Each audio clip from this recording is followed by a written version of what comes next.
Hi guys, and welcome back to a new video. So guys, if you have locked chats in WhatsApp and now you want to unlock them, how are you going to do it? Watch this video till the end and you will find out. So the first thing you need to do is to open WhatsApp application, and here in this list you cannot find the locked chats. So if you want to find them, you need to drag this menu a bit and they will appear right at the top. So you need to tap on that. Once you tap on that one, to access to that folder, all you need to do is to enter your pattern, or you need to scan your finger. And once you do so, you will access to the locked chats. And now if you want to remove any particular chat to unlock them, all you need to do is to tap on that one and then tap on the name.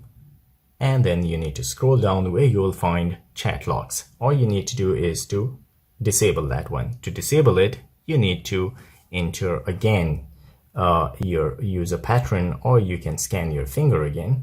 So once you do so, as you can see, it has been removed from the locked chats.